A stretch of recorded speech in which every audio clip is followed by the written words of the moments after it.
ಇಂದು ಕೇತುಗ್ರಸ್ತ ಚಂದ್ರಗ್ರಹಣದ ಹಿನ್ನೆಲೆಯಲ್ಲಿ ಮಧ್ಯಾಹ್ನದಿಂದಲೇ ದೇಗುಲಗಳ ಬಾಗಿಲು ಬಂದ್ ಆಗಲಿವೆ. ಬೆಂಗಳೂರಿನ ಕಾಡುಮಲ್ಲೇಶ್ವರ ದೇಗುಲದಲ್ಲಿ ಸದ್ಯ ದೇಗುಲದ ಸ್ವಚ್ಛತಾ ಕಾರ್ಯವನ್ನ ನಡೆಸಿ ದೇವರಿಗೆ ಅಭಿಷೇಕ ಮತ್ತು ವಿಶೇಷ ಪೂಜೆ ಸಲ್ಲಿಸಲಾಗಿದ್ದು, ಮಧ್ಯಾಹ್ನ 1 ಗಂಟೆಯ ನಂತರ ದೇವಸ್ಥಾನದ ಬಾಗಿಲು ಬಂದ್ ಆಗಲಿದೆ.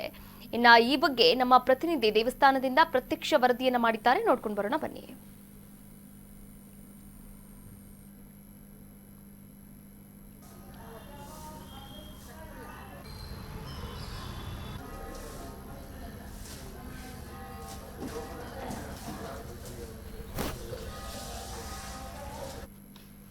ಇವತ್ತು ವರ್ಷದ ಮೊದಲನೇ ಚಂದ್ರಗ್ರಹಣ ಅಂದ್ರೆ ಕ್ಯಾಲೆಂಡರ್ ವರ್ಷದ ಮೊದಲನೇ ಚಂದ್ರಗ್ರಹಣ ಗೋಚರಿಸ್ತಾ ಇದೆ. ಸುಮಾರು 3:30ರಿಂದ 7:27 ಒಳಗಾಗಿ ಈ ಒಂದು ಚಂದ್ರಗ್ರಹಣ ಗೋಚರಿಸ್ತಾ ಇದೆ. ಅದರಲ್ಲೂ ಕೇತುಗ್ರಸ್ತ ಚಂದ್ರಗ್ರಹಣ ಅಂತಾನೆ ಹೇಳ್ಬೋದು.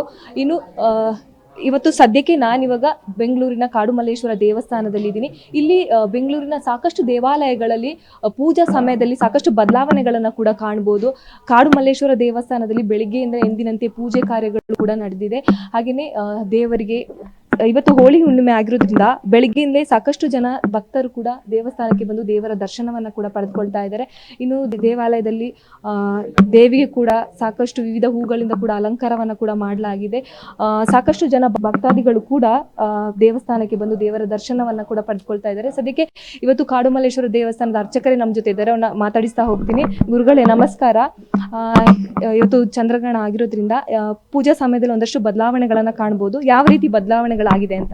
ಒಂದು ಬೆಳಗ್ಗೆ ಇವಾಗ 3 ಗಂಟೆ 10 ನಿಮಿಷದಿಂದ ಗ್ರಹಣ ಟೈಮಿಂಗ್ಸ್ ಇದೆ. 6 ಗಂಟೆ 47 ನಿಮಿಷದವರೆಗೂ ಇದೆ. ನಮ್ಮ ಭಾರತದಲ್ಲಿ 6 ಗಂಟೆ 20 ನಿಮಿಷದಿಂದ ಚಂದ್ರೋದಯ ಆದ್ಮೇಲೆ ಲೆಕ್ಕಕ್ಕೆ ಬರೋದು. ಆ ಒಂದು ಗ್ರಹಣ ಕಾಣಿಸೋದು 6 ಗಂಟೆ 20 ನಿಮಿಷದಿಂದ 6 ಗಂಟೆ 47 ನಿಮಿಷದವರೆಗೂ ಗ್ರಹಣ ಇರುತ್ತೆ. ಅದು ವಿಶೇಷವಾಗಿ ಎಂದಿನಂತೆ ರುದ್ರಾಭಿಷೇಕ ನಡೆಯುತ್ತೆ. 9:00ವರೆಗೆ ರುದ್ರಾಭಿಷೇಕ ಇರುತ್ತೆ. 11 ಗಂಟೆ ಮಹಾಮಂಗಳಾರತಿ ಇರುತ್ತೆ.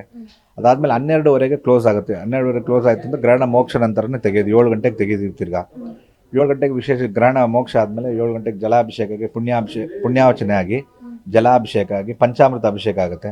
ಆಮೇಲೆ ರುದ್ರ ಪಾರಾಯಣ ಆಗಿ 7 ಗಂಟೆ 7:15 ಅಷ್ಟೊತ್ತಿಗೆ ಜನರೆಲ್ಲ ಬರ್ತಾರೆ. ಭಕ್ತಾದಿಗಳಿಗೆ ದರ್ಶನಕ್ಕೆ ಅವಕಾಶ ಮಾಡಿಕೊಟ್ಟಿದ್ದಾರೆ. ಅರ್ಚನೆಗಳು ನಡೀತಾ ಇರುತ್ತೆ. ಚಂದ್ರನಿಗೆ ವಿಶೇಷವಾಗಿ ಒಂದು ಕ್ಷೀರಾಭಿಷೇಕ ಆಗಿದೆ ಇವತ್ತು. ಮಾರನೇ ದಿವಸ ಬಂದ್ಬಿಟ್ಟು ನವಗ್ರಹ ಶಾಂತಿ ಪೂಜೆ ಇದೆ 9:00ವರೆಗೆ. ಅದಕ್ಕೆ ಬುಕ್ಕಿಂಗ್ ಮಾಡ್ಕೊತಾ ಇದ್ದಾರೆ ಇವಾಗಲೇ. ಆ ಒಂದು ಪುಬ್ಬ ನಕ್ಷತ್ರ ಸಿಂಹ ರಾಶಿಯಲ್ಲಿ ನಡೀತಾ ಇರೋದ್ರಿಂದ ಮಗ ನಕ್ಷತ್ರ ಸಿಂಹ ರಾಶಿಯವರು ಈ ಪಂಚಾಂಗದಲ್ಲಿ ಏನು ಕೊಟ್ಟಿದ್ದಾರೋ ಆ ನಕ್ಷತ್ರದವರು ಶಾಂತಿ ಕೊಡ್ತಾ ಇದ್ದಾರೆ. ಅದು 9:00ವರೆಯಿಂದ 11 ಗಂಟೆಗೆ ನಾಳೆ ಪೂಜೆ ಇರುತ್ತೆ. ಅದು ವಿಶೇಷ ನಡೀತಾ ಇದೆ. ಇವತ್ತು 10 ಗಂಟೆವರೆಗೂ ದೇವಸ್ಥಾನ ಇರುತ್ತೆ. 7:00ವರೆಗೆ ತೆಗೀತು ಅಂದರೆ 10 ಗಂಟೆವರೆಗೂ ದೇವಸ್ಥಾನದಲ್ಲಿ ಒಂದು ಅರ್ಚನೆಗಳು ಮಹಾಮಂಗಳಾರತಿಗಳು ನಡೀತಾ ಇರ್ತವೆ.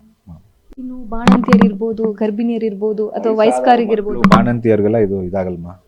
ಆಗಂತವ್ರು ಅವ್ರ ಕೈಲ ಅಂತ ಶಕ್ತಿ ಇರೋಂಥವ್ರು ಮಾಡ್ಬೋದು ಉಪವಾಸ. ಮಿಕ್ಕಿದವರೆಲ್ಲ ಒಂದು 3 ಗಂಟೆ ಒಳಗಡೆ ತಗೊಂಬೋದು.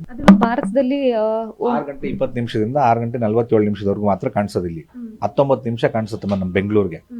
ಅದರಿಂದ 2:30 ಒಳಗಡೆ ಮುಗಿಸ್ಕೊಂಡ್ರೆ ಒಳ್ಳೇದು. ಎಸ್, ಇದಿಷ್ಟು ಅರ್ಚಕರ ಮಾತು.